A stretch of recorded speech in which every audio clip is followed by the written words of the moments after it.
ஜன்னல் வழி நாள்தோறும் மின்னல் ஒன்று கை காட்டும்.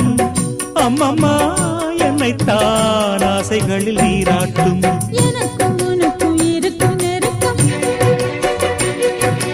இளமை தொடங்கி முதுமை வரைக்கும்.